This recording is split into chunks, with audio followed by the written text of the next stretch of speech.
Welcome, everybody. My name is Gwen Emmons, and I'm the Creative Director here at M&R. I am very pumped to welcome all 248 of you, lovely people, to talk about ethical and effective creative. Before we jump into a pretty packed agenda, I want to know a little bit more about who is in the virtual room, hearing a little bit about where folks are coming from and where you work. But let's do a couple of quick polls just to learn a little bit more about what perspective folks are bringing to this space. We'll tee up our first poll.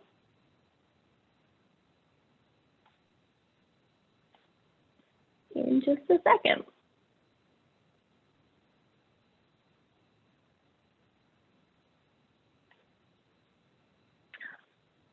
There we go. So we want to first know what the focus of your work is, knowing that a lot of us are probably wearing multiple hats and will probably answer a mix.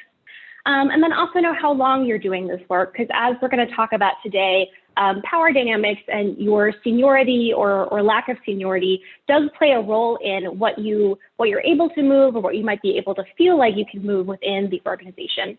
Just save a minute or two for folks to answer, and then we'll dive in.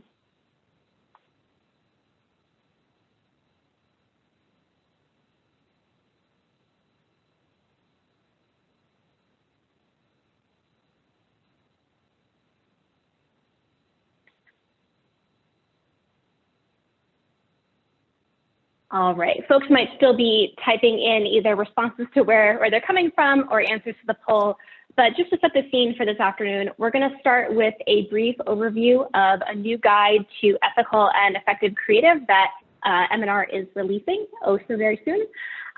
We're then gonna talk about a few organizations that have been making a shift towards more ethical creative and what that looks like. And then I'm gonna be inviting some special guests to talk about what it means for how do you actually do this work? How do you make creative both effective and ethical? And how are you interrogating your own creative and your creative practices? We'll then close out the afternoon with a chance for you all to ask some questions of our panelists and then do a really short breakout session so you can debrief and process with some of your fellow participants. Two housekeeping reminders before we dive into things. One, we're going to have space for you to ask questions, of course, but if you have a question that pops up before that designated time, feel free to chat it in. I'm going to try my darndest to get as many folks' questions answered as I can. And then as a reminder, we're going to be sharing this recording and we're going to be sharing the guide with you probably tomorrow. So you'll have those resources very soon. Please share them widely with your colleagues, with your friends, whomever you would like. And with that, I know we have a jam-packed agenda, so I'm going to pass it over to Will. Hi, everybody. I'm Will Valverde. I'm Senior Creative Director at M&R, and I'm really so happy to see so many people joining in. It really shows a great commitment to the kind of work that we want to do, really putting great creative out into the world that not only serves our causes and a really wide variety of causes, as I'm seeing people log into the chat, but also that do the kind of work that we want to see in the world that advances our values, that aligns with what we believe, in addition to actually moving our causes forward. So I'm going to share my screen there and talk a little bit about the outline of this conversation and how we at M&R have been approaching the kind of questions that we want to consider when we talk about the creative that we want to see in the world. And I want to start with this. So this is an example of the trolley problem. It's a thought experiment developed by a philosopher named Judith Jarvis Thomson. And the basic idea here is that you are standing at that lever, that's you up there, and you can direct the trolley to different tracks. And no matter which one you pick, there's some sort of harm. And for those of us who do this kind of work, it often feels like we're faced with this choice between doing work that advances our values or doing like what we know works, following these sort of like tried and true best practices that have been handed down to us from somewhere that may or may not actually align with those values. And so we have these really important goals for our creative. We want to raise money, we want to grow lists, we want to generate action, recruit volunteers, all the things we want to do. We've come to rely on, in many cases, on these tools and concepts and tropes, imagery and language that might serve those goals, but doesn't involve with or align, doesn't align or advance our values. So those goals matter. We can't set those aside. We can't stop trying to be fundraisers. We can't stop trying to be organizers. So we can't give them up, but those values matter too. And we need to be living those values in an honest and truthful way. And that's the work that we want to do as individuals and as organizations who believe in these things. In many cases, damaging our values also puts our long-term effectiveness at risk. And so one thing that we often see is maybe centering an older, wealthier, wider audience as sort of the driving force of that's who we're trying to talk to, because that's who our donors are, who our donors have traditionally been. We know that focusing on that might pay some short-term dividends, but it's really putting our long-term sustainability as an organization at risk, because we're not talking to the audiences that we need to thrive both now and moving into the future.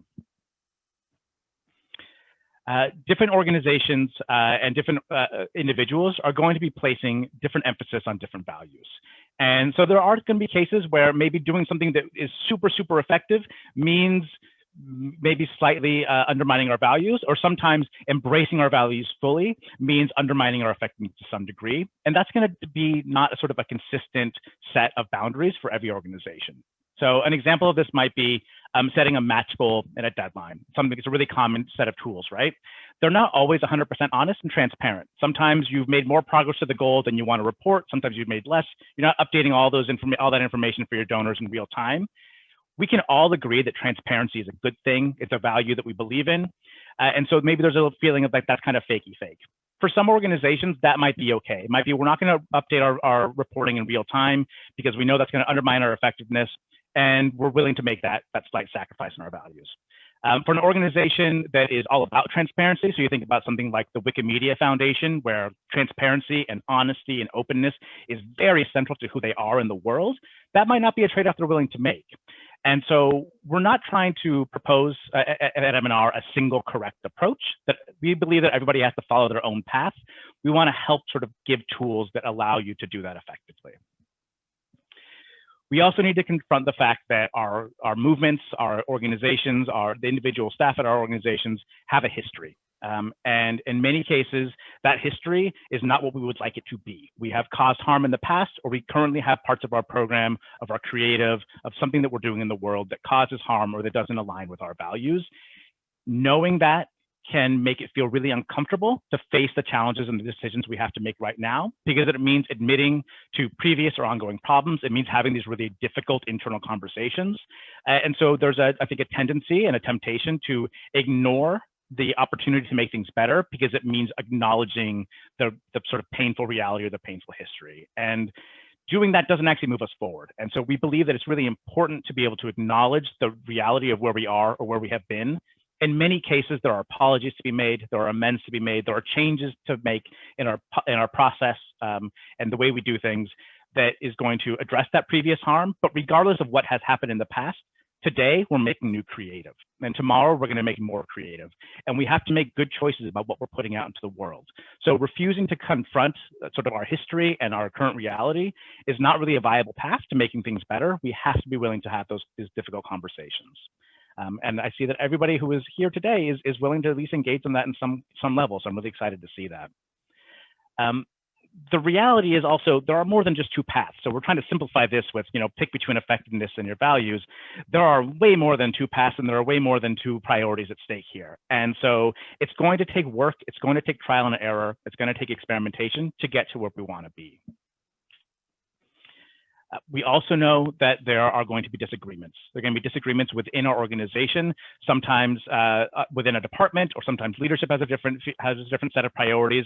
Sometimes you're hearing from the audiences that you are speaking to, from the communities that you serve, from your donors, from your advocates, that they have a different set of priorities, or they want you to do things in one way, and you have your own thoughts about where you want to go.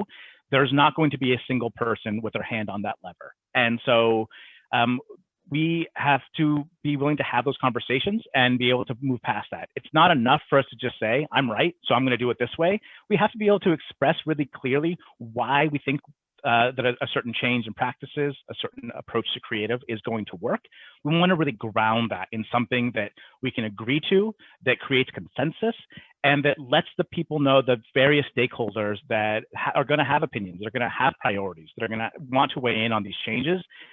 Being able to ground those conversations in something concrete really, really helps things. And that has been a really big starting point for us at M&R as we continue to have these conversations. In order to meet our goals while advancing our values, we started from a place of saying, let's develop a really deep understanding of what makes creative effective. So what is it that actually works? What are we doing when we're asking people to make a donation, when we're asking people to sign a petition? What is that direct response creative that actually moves people to do the things we need them to do? What does it look like? And so Gwen mentioned this already. We're going to be sharing a really comprehensive guide to what makes effective creative. And we use that as a grounding for how we can advance our values. And so the more we understand what actually works, and it's not this sort of do what we've always done before, but really sort of digging into it and analyzing it, it allows us to have a really solid foundation to say, you know, there are actually some practices, some tropes that we've fallen into that we can leave behind because they're not actually essential to our success. We understand what works, and when we focus on what works, it gives us the space and gives us the options to make the changes that we want to make to advance our values. The flip side of that is that when we have honest, open conversations about which values we want to express through our creative, it gives us boundaries, it gives us guidelines for how we can do our work and focus on what is going to actually work. And so being able to say, our creative is not just advancing our cause, whatever that cause might be, whether it's environmental protection or serving our community, we're doing that while also lifting up some other values, while also living anti-racist values, while also challenging white supremacy, while also being good in the world in ways that may not be historically what we have focused our creative on. Being able to agree to those values internally lets us sort of set boundaries and goals for the creative that we're doing that actually moves people to take action. And that's what we're really after here. We are looking for a way of developing creative that does not harm our effectiveness, that does not harm our revenue goals or our list growth goals, while also not causing harm to our values, while also advancing those values and giving us opportunities to do the right thing while also producing the results that our organizations need in order to pursue their causes and to make the change we want to see in the world. And that's what we're doing here. We are trying to develop a process and create a set of tools that allows us to find that third path. And when it works really well, this is what it looks like. You get to get off of that track and you get to avoid that sort of binary position, that false choice between what works and what is right, what advances our cause and what advances our values. That's a false choice. We want to develop tools that help us see that and ways to approach things differently. All of that said, what we sort of moved away from as we were developing this guidance is the idea of a specific checklist that is, these are all the things, if you do these things, then you're doing it right. If you do all these things, you're doing it wrong. And that is the answer for everybody. There are so many different causes that organizations are working toward. There are so many different circumstances, different audiences, different histories, different opportunities and challenges. We need to be able to be addressing all of those in different moments and also acknowledging that standards evolve and change over time. So we are not trying to say that we know everything that is right and you have to follow this checklist and then you're fine. What we want to do is provide tools and to give a process and a way forward that people can adapt to their own circumstances to create standards that make sense for their organizations. These are not new conversations, and many of you are in the midst of sort of ongoing work about how to reach your goals in a way that aligns with and advances your values. And so where you are on that journey, what your priorities are, what the opportunities and challenges are, that's going to vary. So what we're hoping to do today is give you some new tools and some new ideas for approaching that. We at M&R work with a wide variety of organizations and causes, all from small local organizations to great big national ones across all different issue spaces. Everybody's grappling with these questions in different ways. And what we have seen is that there are a few common goals and sort of driving ideas that are moving these conversations forward, and they tend to recur again and again. I think as we go through a couple of these, I think some of this hopefully is going to sound really familiar to a lot of you. So one of the big goals and priorities that we see organizations who are grappling with ethical creative is inclusion. More nonprofits are taking a look at their responsibility to be inclusive in their programs and in their creative. And that means a lot of different things. It means whose stories we tell, whose faces we show, whose voices we treat as worthwhile. So what inclusion looks like might be different, but a lot of organizations are committing themselves to inclusion. I'm sharing this example here from Planned Parenthood Action Fund. This is a page that they use for story collection. And the ask language here it's really intentional. They say explicitly, we like to uplift a broad range of stories and perspectives. So that's like a really broad way of sort of phrasing that approach. And a lot of organizations would say like, yeah, of course we want to uplift a broad range of stories and perspectives. Almost any organization could say that they believe in that. And then Planned Parenthood takes a step beyond that. And you can see there in the actual sign-up form to the right, along with sort of the basic contact information, your name, they ask for pronouns, they ask for gender, they ask for sexual orientation. And the drop-down for gender includes gender fluid, gender nonconforming, all of these options that allow people who are coming here to share their stories to know that they are in the right place. The form itself is doing that. And that's the kind of setup that doesn't just happen. That's intentional. Planned Parenthood Action Fund is making a choice there that they want to demonstrate that inclusion. They want to build a form that is not just sort of speaking to the value of inclusion, but living it. And that happens because people within the organization and outside of the organization ask for it and they demand it and they work toward it. And that's the kind of work that we see happening more and more across different organizations, starting from a place of inclusion. Promoting dignity is also something that I think as an industry we have struggled with, and sort of figuring out how we tell the truth about the world without exploiting suffering and without adding to the harm being done to marginalized communities. So we want to talk about the challenges that people face without exploiting that suffering, while lifting up communities, while lifting up individuals. The justification for that, some of these problematic practices has a lot of the time been like, it works. Donors respond to gut-wrenching stories and images that shock the conscience. They stop people from scrolling down that news feed. So we have to do it. That's what we have to do. That's how we chase after it. That's often the choice that we're presented. And I think we're seeing a movement away from that. And I hope that we are. And this is the work that we are trying to accomplish here, is to say there are other ways that we can promote dignity while also advancing our values. This is one of the ways that I'd like to see this change. This ad from USA for UNHCR breaks that mold of saying we're going to talk about somebody over there as a problem to be solved, as somebody to be saved. And they're doing that by centering somebody's story in their own words. So this video from you features a man named Mohammed. He's displaced internally in Syria. And what this ad does is it creates space for Mohammed to tell his own story from his own perspective as a husband, as a grandfather, as a person who's actively engaged in caring for himself and his family and his community. It lets him it gives the space for him to tell that story. It centers his experience, and it closes the gap between the donor audience and the people that UNHCR serves. And that's one of the ways that I like to think about this work and the creative that we produce, is especially when we have these really disparate power dynamics between some of our audiences and maybe some of the people we serve. It's asking, is our creative bringing our organization closer to our audience? Is it closing the gap between the communities we serve and the people we're trying to engage with as activists or as donors? Are we failing that? Are we widening those distances? Are we creating an other or treating people as a problem to be solved? The third big common thread that we see, especially over this last year, is nonprofits elevating and expanding their own conception of which issues are theirs, which issues they're going to weigh in on, they're going to talk about, they're going to center in their work. All the work that we do, no matter what the issue area, is done in the context of a society that's built on deep-rooted inequities. And it's been really easy for many organizations, many individuals to sort of turn away from that, ignore it, and treat issues like white supremacy or racial injustice as problems for someone else to solve over there, as though they don't touch every aspect of our lives. And I think nonprofits like LCV are increasingly rejecting that conception, that limit on sort of what issues they need to respond to in the world. This is an example right here. The screenshot here is from a recent campaign that LCV ran just a few weeks ago, trying to block new drilling in the Arctic refuge, sort of in the closing days of the Trump administration.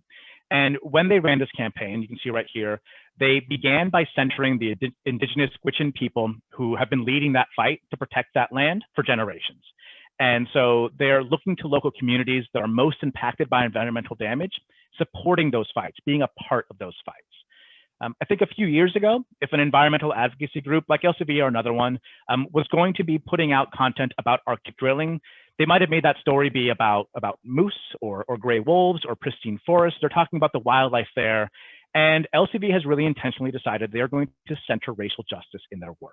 And so when they are talking about Arctic drilling, they don't start by talking about the forests. That doesn't mean that the wildlife doesn't matter. It doesn't mean that the trees don't matter. And it doesn't mean that LCV is not going to connect that part of their cause. It just means that there's an understanding that environmental progress requires environmental justice, and that environmental justice is part and parcel of racial justice. These things are not different, they are not connected. And for LCV to authentically pursue their mission means also addressing these other issues. It's that willingness to look beyond what's traditionally been understood as sort of the core mission or issue space to embrace that wider cause of justice and equity that's driving a lot of nonprofit conversations right now. And again, this is not something that just sort of happens. This is the kind of approach that is the result of supporters, of staff, of leadership, all kinds of stakeholders choosing and demanding change. And that's the context that we're in right now. So that's sort of the setup. That is where we are starting from as we sort of approach these conversations. And that's my way of sort of teeing things up for Gwen to take it from here and lead us into our conversation. Yeah, thanks, Will. I'd like to invite Amirio and Rosa to join Will for a discussion how we can actually bring this work to our own organizations. Like, this is all lovely and great, but what really matters is how do we do this work? Amirio and Rosa, I'm hoping you can briefly introduce yourselves, starting first with Rosa. Hi, I'm Rosa Delangelo, and I'm the Director of Digital Marketing and Constituent Engagement at Oxfam America. And I actually joined Oxfam America recently in 2020 and got a chance to really, Oxfam had undergone an evolution within its brand to really very, very purposely look at their ethical guidelines were created, but it was interesting to see how that kind of evolved over the summer. And beyond that, one interesting thing about my role is I do on the digital front, I work both on advocacy and fundraising. So to actually also be able to chime in on how we follow those ethical guidelines on both aspects of our work is definitely another important area that it's interesting, but it's also, it can be challenging. And just to end, a little bit of the intro about me is that prior to joining Oxfam America, I also had dedicated a year and a half of my time to joining an organization called Voto Latino that it was really focused on engaging Latinx voters as part of the midterm election. So that was a wonderful experience to be able to really put like the community at the center of your constituent experience and just look at that whole content creation from a different perspective.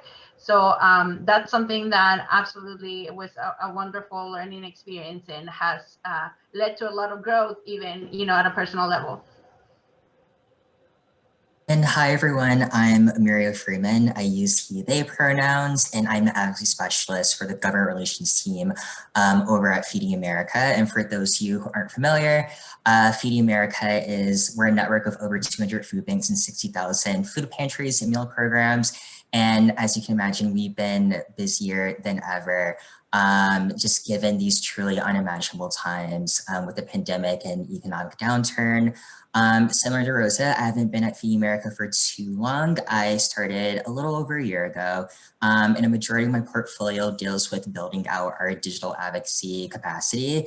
We're in a really unique position. We have 200 food banks that we work with every day. So we have kind of a built-in army, so to speak, that's ready to go when it comes to really making the case for our lawmakers and also other audiences of why we can't food bank our way out of hunger. We really had to investigate all the root causes, from white supremacy to capitalism to people not making a living wage. And then we also had to invest in all these really amazing vehicles that we have at our disposal to put more food dollars in the pockets of people facing hunger and potentially any of us who could face hunger at any given point in time. So we do a lot of advocacy work on fighting to protect and strengthen our nation's safety net of federal nutrition programs. So thinking about programs like school meals that our kids receive, all the way to something like the Supplemental Nutritional Assistance Program, also known as SNAP, also known as food stamps.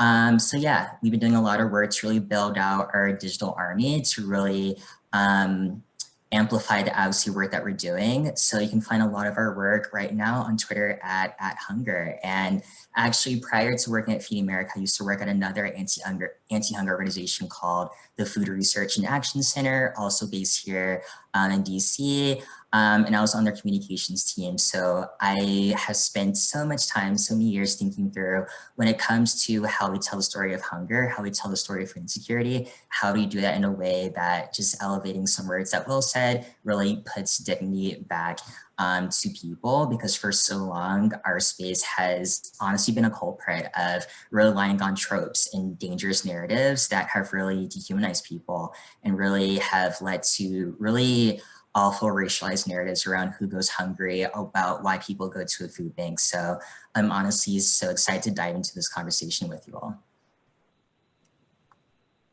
Awesome, thank you both. And both Will and I work at M&R. We're a group of communicators, fundraisers, marketers that work exclusively with nonprofits to alleviate suffering, fight for human rights and democracy, and foster a healthier and more sustainable world. And I want to begin our conversation today, just sort of dive right into things. As we've seen, as Will sort of teed up for us, there's a lot of different approaches that organizations can take to develop effective creative that also lives their values. And I'm curious, for Rosa and Amirio, for both of you, like what does it actually mean for creative to be effective and ethical at your organizations? So at Oxfam, actually, there's a little bit more of a defined process at the moment. There are guidelines. We have what it's called our 10 commitments for the development of ethical content and creative. And just quickly, just a quick overview on that is respecting contributors and their experiences, being sensitive to different contexts, accurately represent people, challenge existing stereotypes, consider and respond to the potential risks that your creative is generating, make sure that we have full, free, and informed consent, keeping contributors, being accountable to the contributors. And there are a few more, and I'm happy to share that separately. But we, from that perspective, we do have kind of a baseline that we can work off. And then beyond those 10 ethical commitments, we also have sort of just the reality of digital and the work that we're doing. Oxfam, Oxfam at its most fundamental level is our mission is to fight inequality. Because we can't, end poverty if we can't fight the structures behind inequality.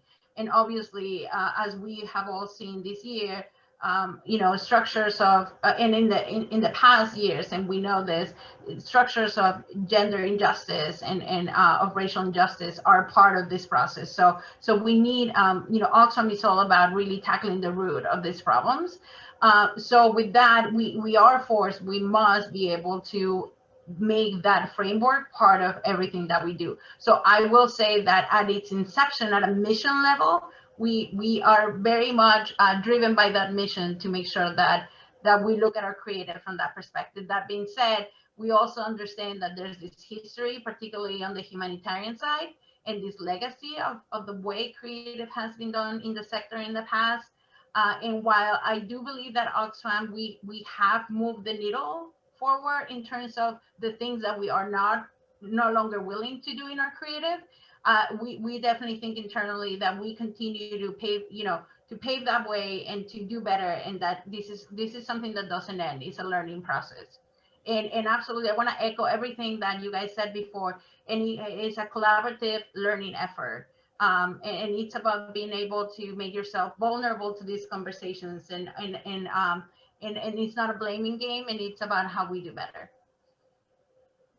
Yeah, Rosa, and oops, sorry. I love that you guys have an amazing rubric that you guys are using to really make all of this, I guess, like more instrumentalized, way more functional. So I think I saw a couple of comments, and I'm also really excited to see what that list looks like. It sounds absolutely amazing. It's something that all of our orgs could benefit from. So to Gwen's question, there really is a question of like, how does our org, how does Feeding America sort of view efficacy, and how do we view ethics? So thinking through efficacy, again, on my team, the government relations team, Our role is essentially making the best case for why our lawmakers and why all of us should care about investing and strengthening and protecting all these really amazing programs that our government provides that helps to ensure that we all have enough to eat. So again, these programs range from school meals to WIC to SNAP.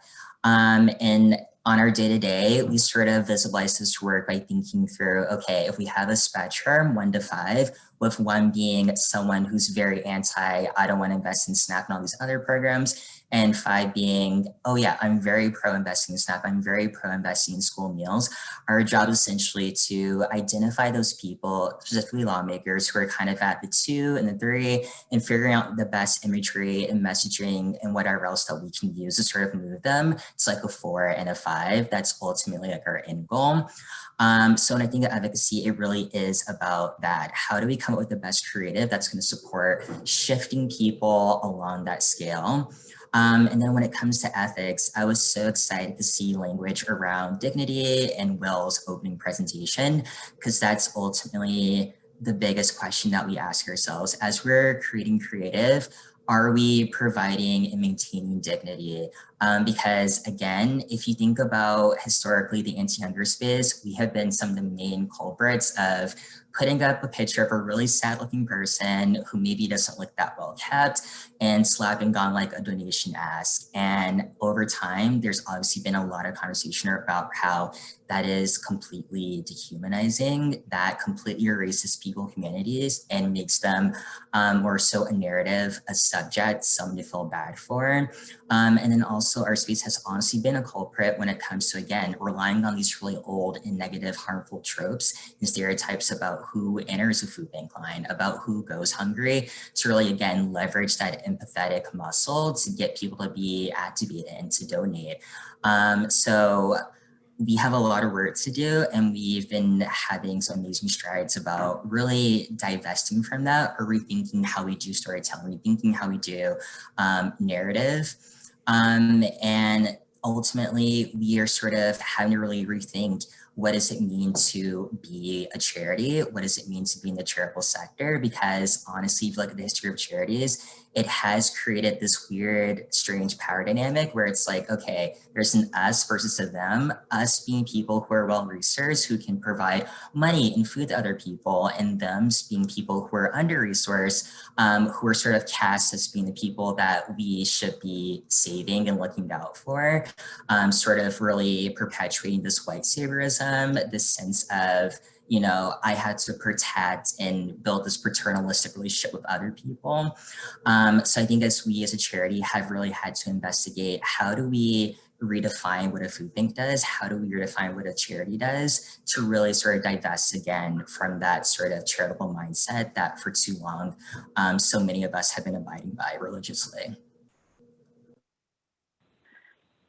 I think it's interesting, maybe not surprising, that both of you brought up the history of nonprofits and the many ways that we have not lived up to our values in an attempt to raise money and exploit suffering in doing so.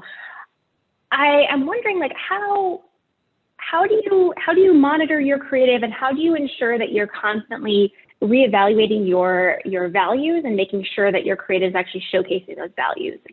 Do you have a system for that?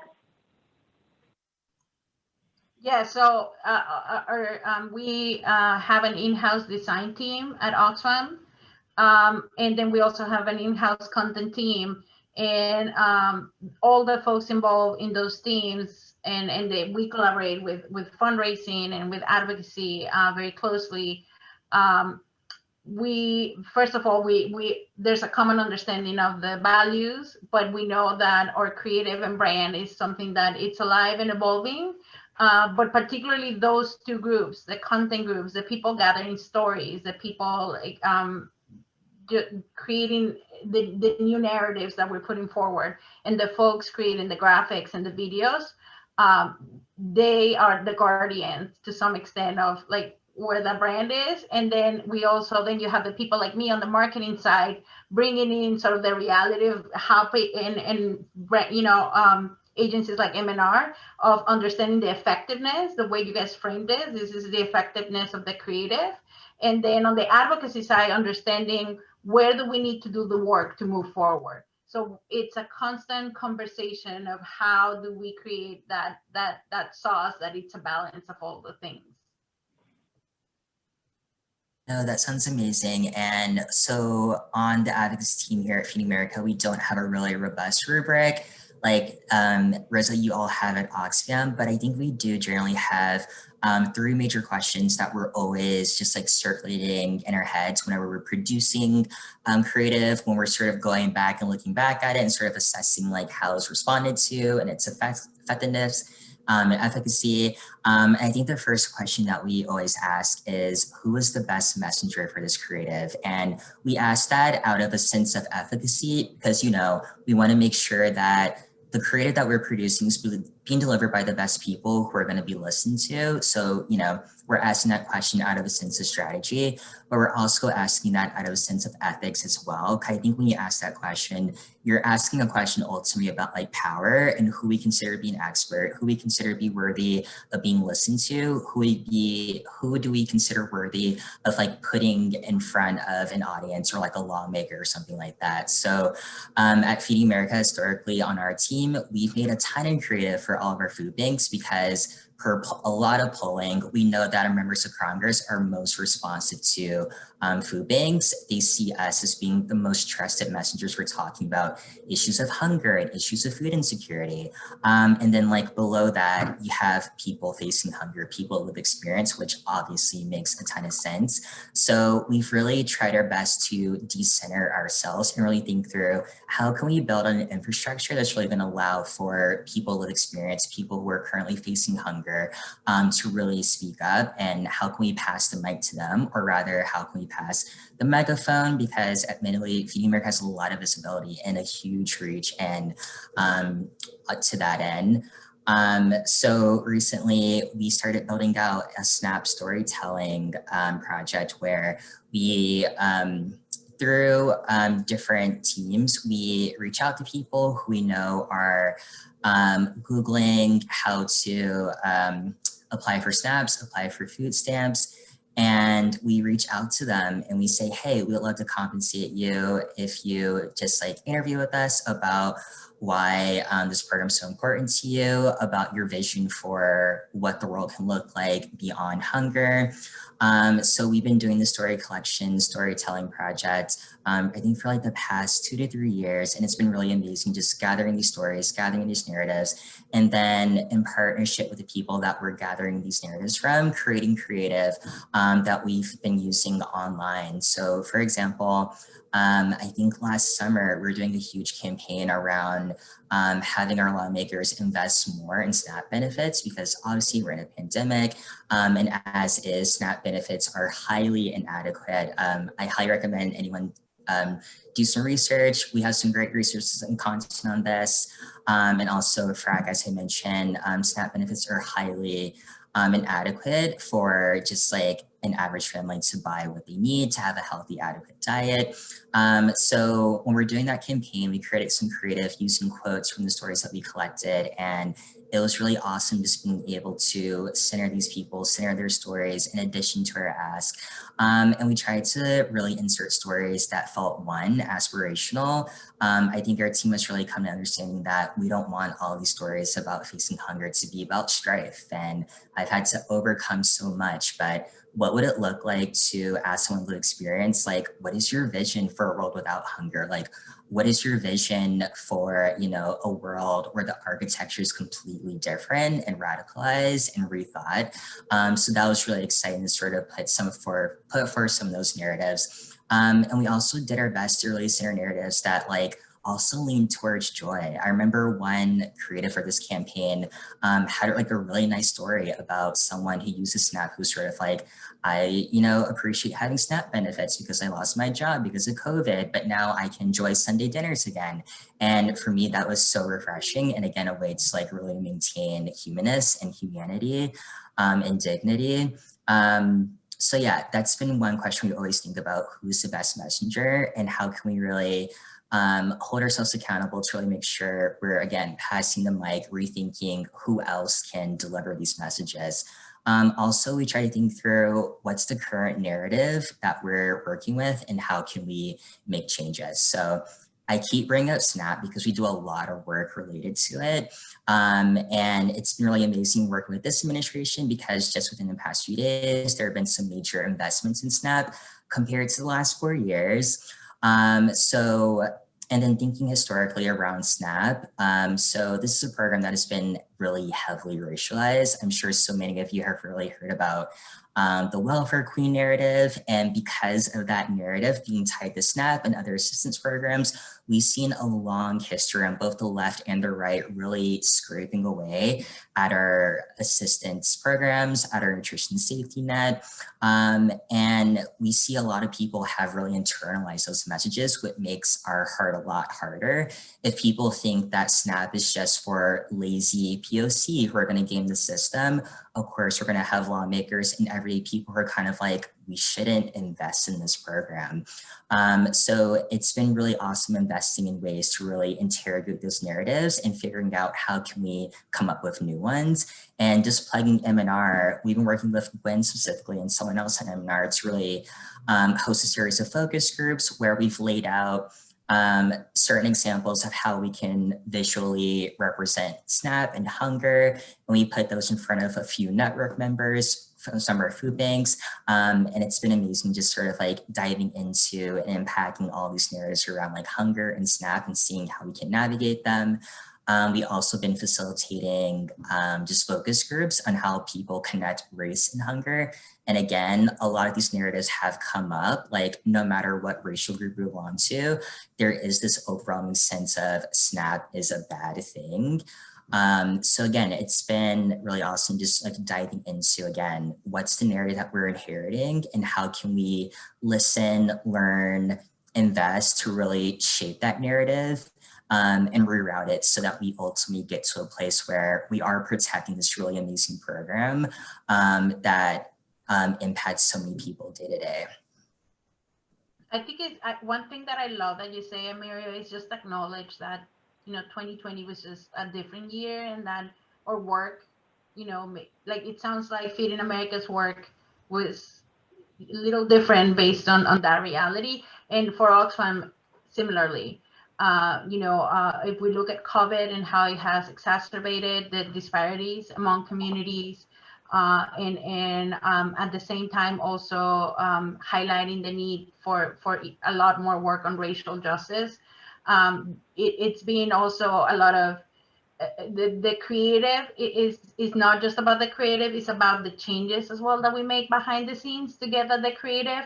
So there's been a lot of work at Oxfam in 2020 and work that continues in order for us to be able to have the creative teams where people that look like all communities can be represented in that creative process. So there's been work for us to have more diversity in those teams that are putting together these resources. There's been leadership training, there's been staff training, there's been, and then there's a part of like not just talking the talk but walking the walk, but really our advocacy work, being able to not just be an ally in name but an ally in action. So the creative, while that might represent a lot of this journey, that's the tip of the iceberg of everything that's powering that behind us. I just want to give you all the snaps, Rosa, and you brought out the idea of like being an ally, and I just want to like elevate something you said, which is on the back end, are we making sure that like the values that we're externalizing are also in alignment with what's happening internally? Who's creating the creative? Do your comms teams look diverse? Are your advocacy fundraising teams diverse? Are they reflecting the people that you're, quote unquote, supporting and serving? When it comes to the vendors that you're choosing, are you choosing BIPOC owned vendors to help you come up with like audio and visuals and videos and graphics? So I just want to really elevate what Rosa said. And then on the ally front, I love the idea of being an ally. And I think just going beyond that, we really have to be accomplices in this work and just like tying together language. I think we have to really think about what does it mean to be a creative accomplice or a creative conspirator. I think we really have to be bold and really game to really lay down the law and be like, I know sometimes creative can seem really fluffy and fun. It is. I love working on creative, but also it has such huge ramifications. And Gwen, is it okay if I read a quote really quickly that I think really speaks to this? Okay. So I'm such a nerd for thinking through like the theory of the work that we do. And I've been going back to Adrienne Maree Brown, who's a multi-hyphenate, such an amazing writer, facilitator, just so many things. So definitely look her up. But she wrote a book called Emergent Strategy, I think a couple of years ago. And there's a really essential quote in there that I'm going to read that I think speaks to why, again, it's so important that we're thinking about creative so seriously. And in this quote, she says, "We are in an imagination battle. Trayvon Martin and Mike Brown, Arisha McBride, and so many others are dead because in some white imagination, they were dangerous. And that imagination is so respected that those who kill based on an imagined radicalized fear of Black people are rarely held accountable. Imagination has people thinking they can go from being poor to a millionaire as a part of a shared American dream. Imagination turns brown bombers into terrorists and white bombers into mentally ill victims. Imagination gives us borders, gives us superiority, gives us race as an indicator of ability. I often feel I am trapped inside someone else's capability. I often feel I am trapped inside someone else's imagination, and I must engage my own imagination in order to break free." So I love that quote because it really speaks to, I think, to why language matters, why stories matter, why narrative matters, why this conversation matters. We are actively being shaped by someone else's imagination, and it's really incumbent on us as content producers to say, let me offer an alternative imagination that's ultimately going to have ramifications and consequences for what's happening out in the real world. So thank you, Rosa, for that whole comment. That just like inspired me to speak on that. So yeah. Well, thank you for sharing all of that with us, Amirio. And I think the way we're feeling right now, and you know, I'd love to hear what people are thinking, but it is that there's this momentum, and we've, you know, our moral compass has moved, and certain things are no longer acceptable. And I think that there's definitely many of us having conversations internally about how do we keep that pendulum moving towards justice. And I'm excited about the possibility that that brings. And I hope both of you are reading the chat of this webinar, where there is so much love and appreciation for both of you. So I hope as you're like answering these questions and engaging in this conversation, you're also scrolling up, because there's dozens of well-deserved praise coming both your ways.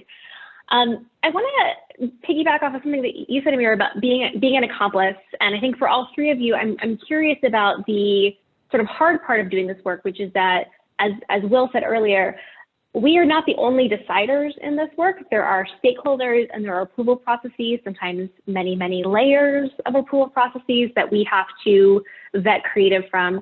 And I'm wondering, I won't ask, have you gotten any pushback? Because I know that's the reality of this work, but I'm wondering how you handle pushback, whether it's coming from staff or donors or supporters in your community. So I think one of the things that helped, particularly in the summer during the Black Lives Matter marches, you know, there was people. It was a lot was going on. People had different feelings about how we should react, but it's a matter. I think what was really helpful is to listen to the community, and Oxfam has partnerships. So you know, we have to, like you said, Amirio, we have to, and I love what you said, that we have to be, you know, accomplices in this. We have to be in there. But we knew that there was so much we didn't know, and we have to accept that and be humble about it. And then we said, you know, we have to talk to our partners, and we have to listen.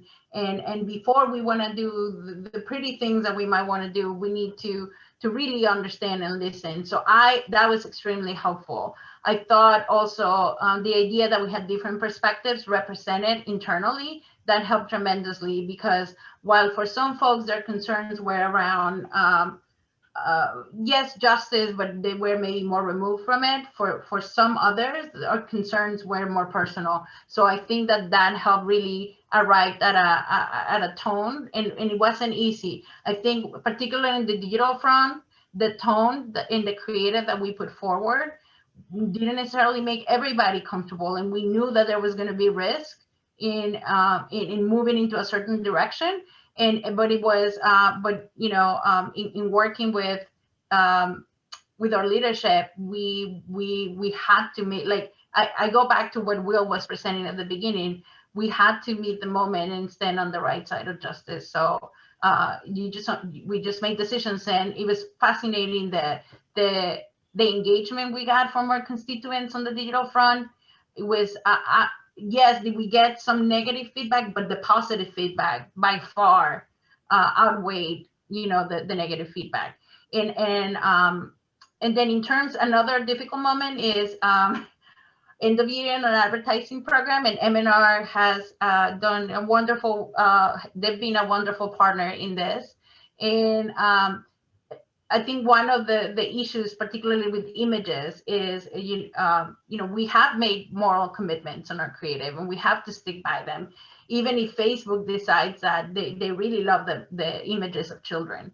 And we just have to work with that we have decided as an organization that that's just not where we're going to go.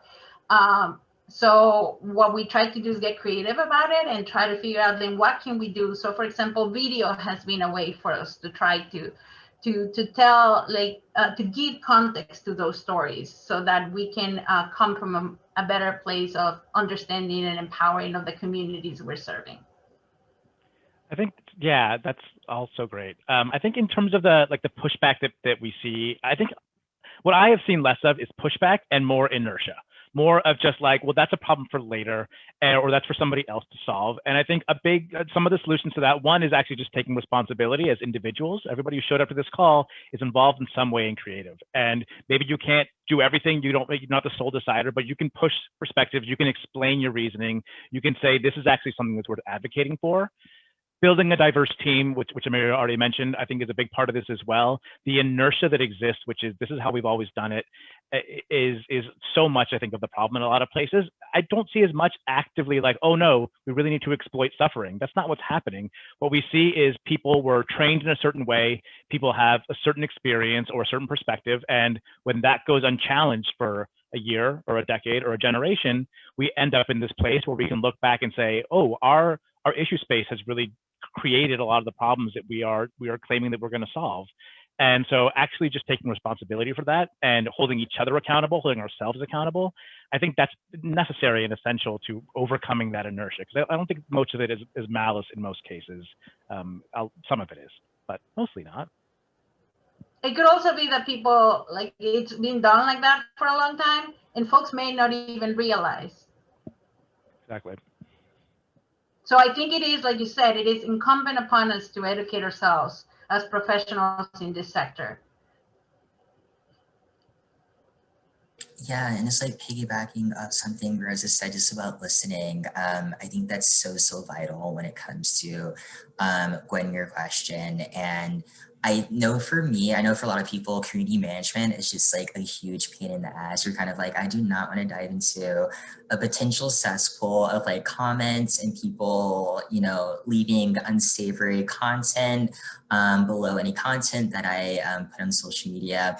But I often find that like community management can also be a way to like really learn a lot about how people are engaging with content that you're producing and circulating in real time. I remember last year around like the elections, we were doing some message testing, not on our advocacy channels, but on our main Feeding America accounts, to sort of see how people would respond to different messaging that sort of tied voting to race to hunger. We were sort of in the space of how can we tie all of this together? Because again, as Rosa mentioned, last summer especially was such a tipping point for all of those different themes and all these conversations. And I remember we were testing creative. It featured someone who was visibly Black with messaging, just again, tying racial equity to hunger and like why you should go out to vote because it impacts both of those two issues.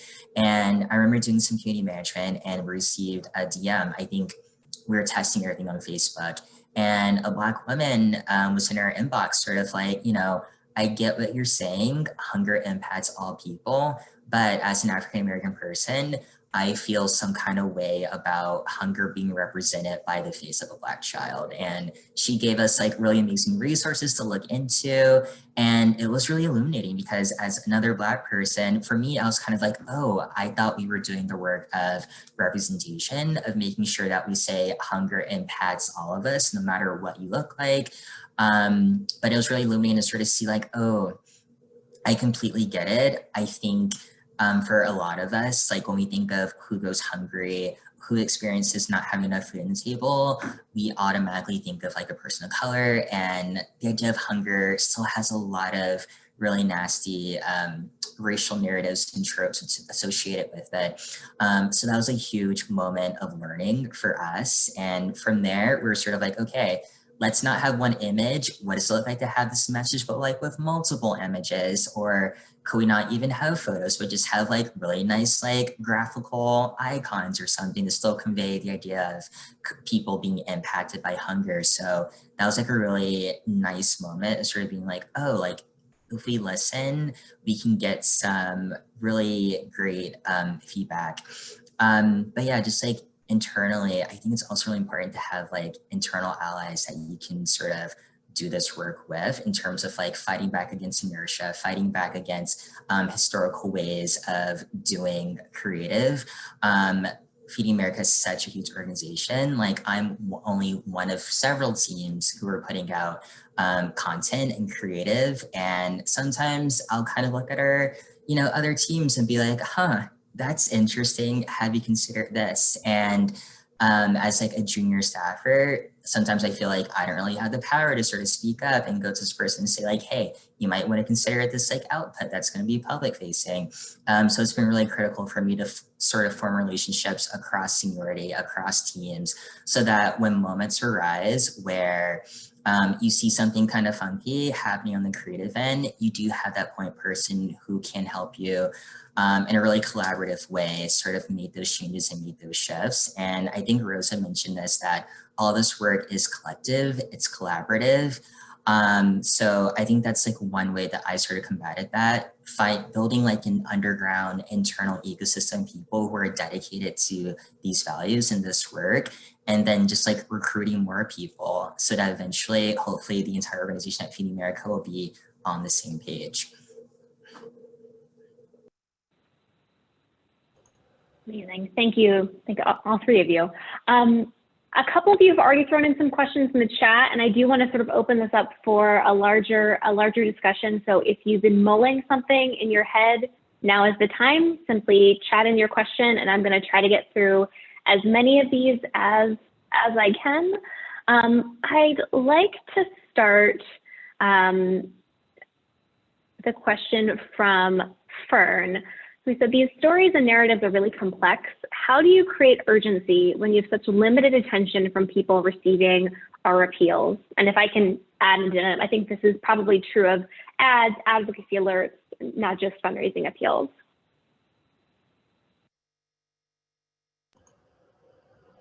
With the urgency, sadly, hasn't been that hard because of COVID for us on the Oxfam front. So the numbers on COVID and the disparities on COVID are just increasingly tragic. And that sense of urgency has been there the entire year. So from that perspective, we've been able to build that urgency from also common understanding from people knowing that this is obviously a large problem that we all need to do something about. Yeah, and Gwen, can you repeat the question one more time? I just want to make sure. Yeah. That... In summary, how do you create urgency when you have such limited attention from people? No, I think kind of echoing what Rosa said, I think the urgency part hasn't been too much of an issue for us, only because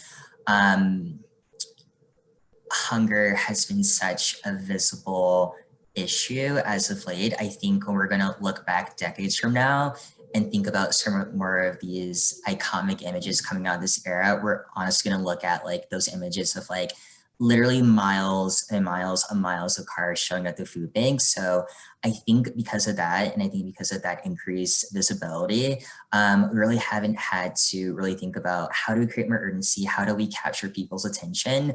It's been really interesting just having more of a captive audience that's growing day to day. That's sort of like, I'm watching the news, I'm seeing Feed America mention on like MSNBC or something. I want to help, I want to donate, I want to yada, yada, yada, like just be engaged and activated in any sort of capacity. But no, that's a really good question. And I'm honestly not sure how to answer it. One thing that's happened in real time right now is, you know, we have a new president, and there was a lot of urgency driven by the former administration.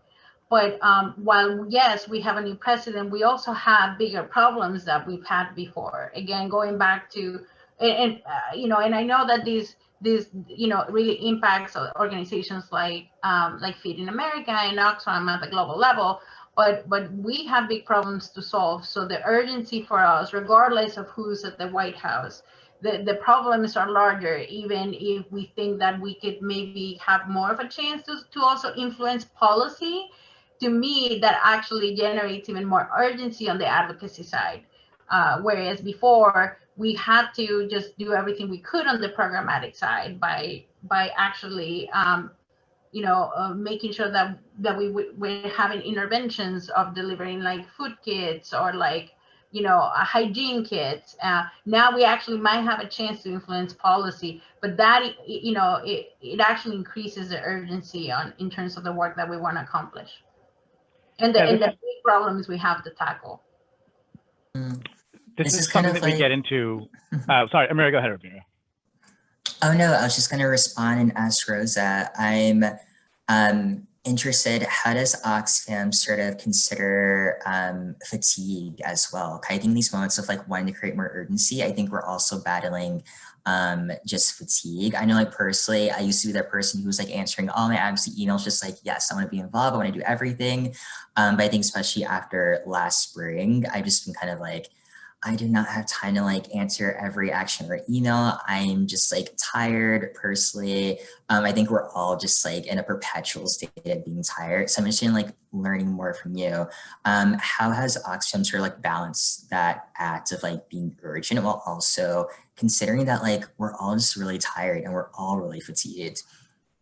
We're all very tired. And I will look forward to hearing more from MNR as to how tired donors are, you know, sector-wise. So that to come. But with that, I think one of the things, because you know, a lot of our narratives around COVID-19 that we did in 2020, it was a lot of the work that our donors were funding was around that. We are hoping that we can actually report back on the work that we did. And there, you know, we did an early report back where we said we serve, you know, like 4 million people around the world with this specific COVID-19 effort. Then we went up to 19 million and continue to report on how that number continues to increase. But the part that I'm excited about, that I'm hoping that we're going to get hopefully by March, is how did Oxfam have to innovate and pivot to actually be able to better serve communities in the pandemic? Because we have had to, you know, so quickly respond to all of this that we didn't even have a lot of time for storytelling. So one of the things that we're trying to do is to really report back to donors, and also like very, very much go deeper on how do we communicate impact.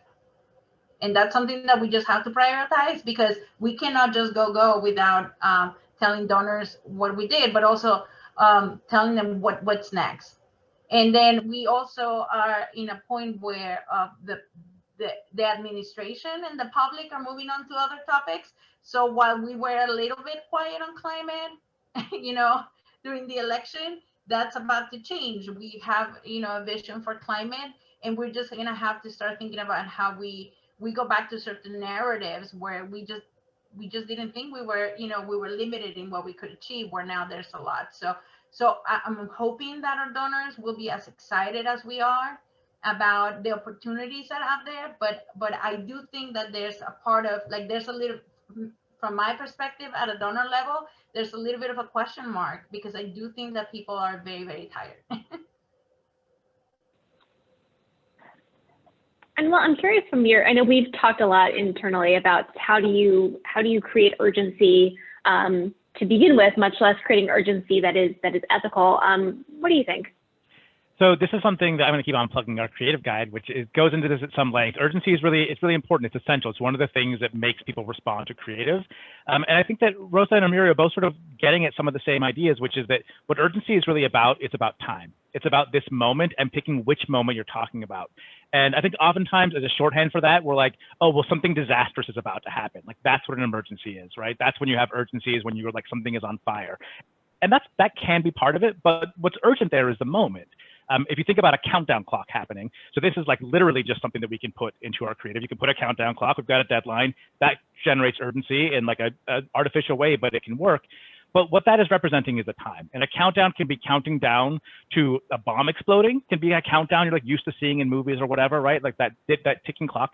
A countdown can also be like a space shuttle about to launch. It doesn't have to be impending disaster. It just has to be something that is happening in this moment, that is happening soon, and being able to grapple with that moment, with this current experience that we're having. Whether that means, oh, it's COVID that gave you urgency. Like you guys are both saying, oh, it was easy to find the urgency because there was COVID.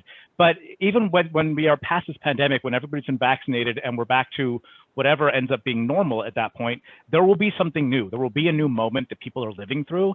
And urgency is about speaking to that moment and making it feel real. And I think as long as we're doing that, it doesn't always have to mean that the world around us is on fire or that something disastrous is about to happen. It can be just living in this moment and reflecting back to people what they're experiencing. We have a ton of questions, so I want to move us on to another question that I've seen a couple of times pop up in the chat about how do you balance doing the internal listening work, doing the work within your organizations without placing an additional burden on BIPOC team members?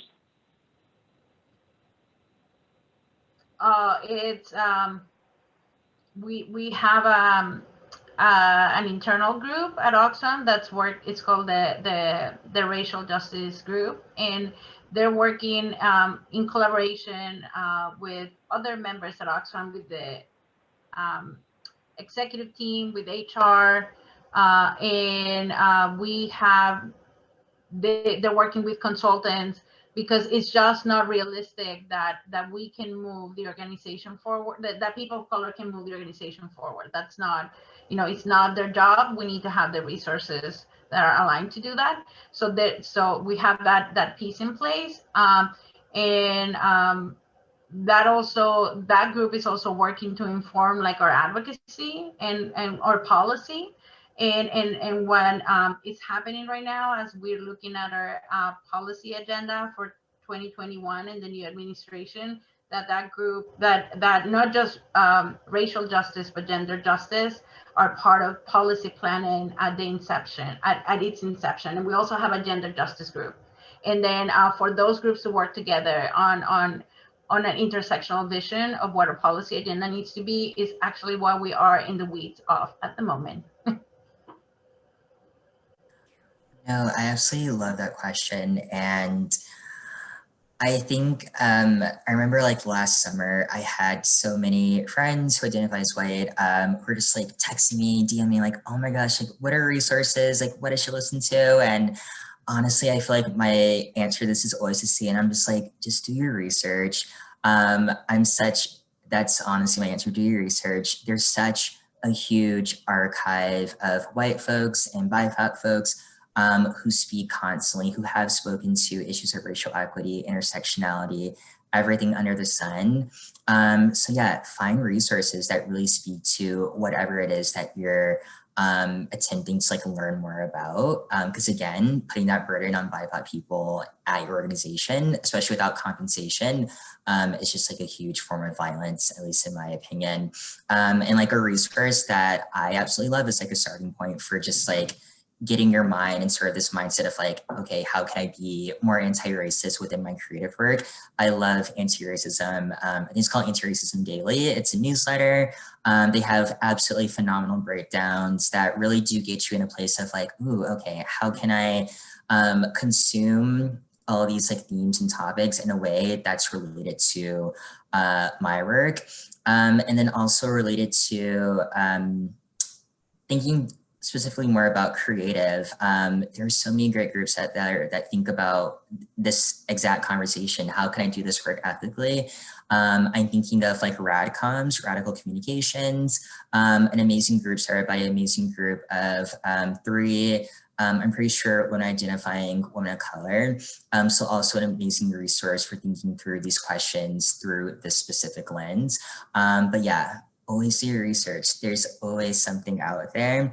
And then also, as far as removing that burden on people who are at your organizations, I oftentimes think that that's a symptom of, okay, maybe we had to reevaluate our capacity and who's in the room, and how can we think about making sure that we're changing all of that. So for example, I think a few years ago when there was a rule that was released called the public charge rule, and it's essentially a rule that impacts mostly immigrants. And basically the gist of it is if you're an immigrant who's not a citizen yet and you make use of certain programs, including SNAP, that can negatively impact your pathway to citizenship. That caught our attention. We started doing mobilizing work around it. And we were kind of like, oh, all of our assets, all of our creative is in English. And if we're talking about an issue that impacts different immigrant communities, we probably need all of this stuff translated so that's reaching who we're actually speaking to and who we're actually talking about. And we ended up putting a lot of labor on someone on our team who's Latinx, speaks Spanish. And he was like, I can't do this work without being paid or something. And that flagged for us like, okay, we have a capacity issue, an issue with who's in the room. 1, let's find an outside vendor who can do this work for us. And then 2, we also need to rethink, do we have an adequate representation of people from these different communities? Because that flag should not have only come from one person, that it should have been flagged by a number of different people. So again, do your research, look out for those entry point resources that you can really dive into, but then also when you're having those moments of, am I relying too much on this person of color? Really think through, do we have a capacity issue on our team? And do we have an issue with who's actually in the room? And if so, we need to really think through like hiring, how can we invest more money and bringing on more people so that different flags and things like that become less about one person raising their hand and more so about, we have enough of these types of people in the room that just becomes a part of the culture. I cannot echo what you said enough. I think the summer impacted different staff in different ways. So, you know, in addition to trying to get your job done, having to then also be responsible for educating others and then be worried about your own safety was quite a lot to think about. So I do think that it's definitely incumbent upon us to continue to constantly educate ourselves. It's not somebody else's responsibility.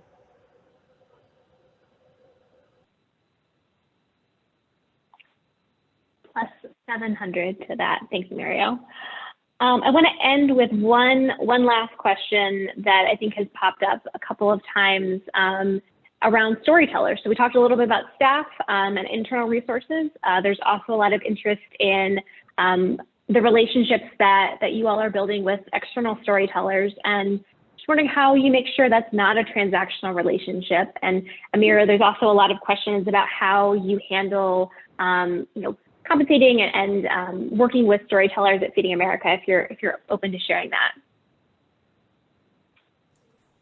Yeah, I can share a little bit about that process, and it's still like a fairly new project, so we're definitely learning so much, and we're learning a lot from our network. Again, we have over 200 food banks that we're in constant work and communication with, and relationship with, and so many food banks are like light years ahead of us in terms of doing this work. So I definitely want to give a special shout out to the Oregon Food Bank, who's doing this work so extremely well as far as like storytelling and really creating meaningful relationships with people who are sharing their stories. And also, I would really encourage you all to look into DC Greens. DC Greens is like a really amazing nonprofit here in DC. They also focus on issues of food justice, food insecurity, but in a really communal way. And they have an absolutely amazing program where they work with people with experience and cultivate all these opportunities to convert them from just people living their lives to people who, I hate using the word empowered. I think inherently everyone has like a sense of power, but they are given different avenues and platforms to be, offered childcare and be compensated and speak in front of DC council members and make incredible change. So again, just want to elevate Oregon Food Bank and DC Greens. They have amazing resources for just like doing this kind of work. I said all that and I kind of forgot the elements of the question. Was it more so around how to make sure these relationships aren't transactional and then compensation? Was that it? Yeah. All right. Yep, Awesome. you got it. Yeah. So right now, where we're at, we're very much in a place of reaching out to people, conducting interviews, giving their story, and then also compensating them on the other end of that. And a piece that we're building out now is how do we find more ways to make sure that those relationships don't stop there and they're way more meaningful. So we're actually working through how do we build something that's similar to like a speakers bureau so that we have a cohort of people who are not only sharing their stories, but we're actively working with them to be like, hey, we think you're amazing. You sound game. So like work with us, like lobby on the Hill and speak with lawmakers, maybe even speak to media. And there's so many mixed examples of how speaker bureaus work. And they're really all about, again, giving people the tools to like tell their own stories. We're not telling you how to like share experience on hunger, but more so saying, here's like a coach who can help you with like PR. Here's like a coach who can help you with like forming a really nice, coherent story that can be narrativized and shared, but allowing you to really take ownership of all of that. So right now it is kind of transactional. We are compensating people, but it kind of stops there. So we're actively building out as far as phase 2 of this work. How can we do even more to again, make sure that we're actually building partnerships with people. And I think so often I think about like, wow, my dream is that my job will be hopefully taken on by someone with like lived experience. And I think that should be kind of the goal for like all of our organizations, like the people who are most impacted, the communities that are bearing the brunt of like environmental disaster, food insecurity, police violence, all of these different issues that we're working on. How can they be in our seats, not even in our seats, but like leading these organizations and like even on boards and things like that. So we're actively building that out. I think there's also some questions about how do we pay people. So right now I believe we do that through gift cards. So we have a set amount that we'll offer someone if they want to tell their story. We collect their like home address, contact information, and send them money that way. This is like an idea of mine that that I saw more play out when I was at Voto Latino, and like this idea, Muriel, of like how do we build the next generation, right, of digital nonprofit professionals, and how, what do we want that to look like? But the idea of even on the digital front, like fellowships in which we can grow folks and compensate them for for their work. So not the free internship, but an actual fellowship where people can grow and then, like you said, be ready to take over. Again, that's something that I definitely want to explore at Oxfam as well. But at Voto Latino, I think that the need came from gaps. We need certain skills, and we need to be part of the solution of how do we develop those skills.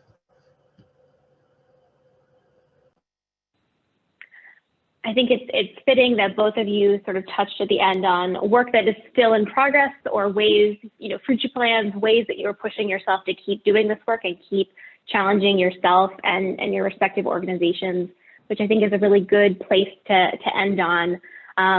in lieu of doing breakout groups, I thought it was more valuable for all of us to keep learning from Amirio, Rosa, and Will. So I nixed the breakout groups, but if you're so inclined, I'd be curious about what your plans are. What is one thing that you're going to take away to change your organization's creative processes to make them more ethical, or something that's stuck with you? You can feel free to chat that in.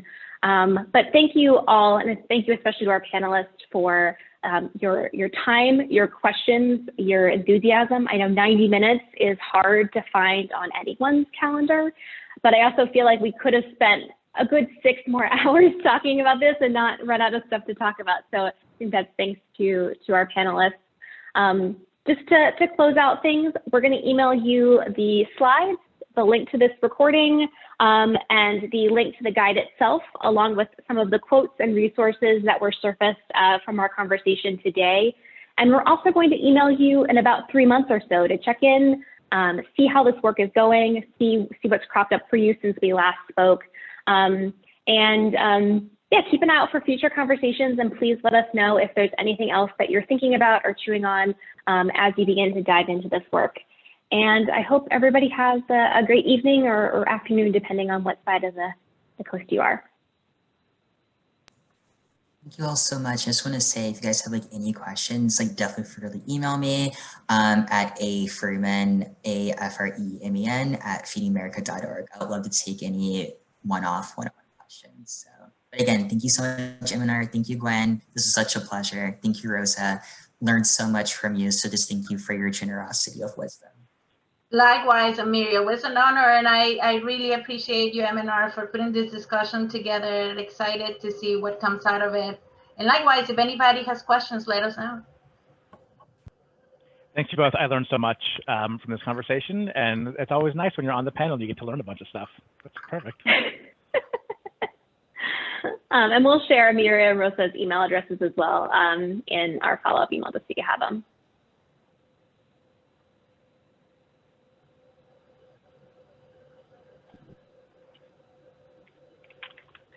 And please do, before you go, enter your commitment. Make it say what you're going to do differently, what you want to take back to your bosses, to your colleagues, and say, this is how we're going to change some things. We'd love to see sort of how you're seeing this potentially impact your own work moving forward.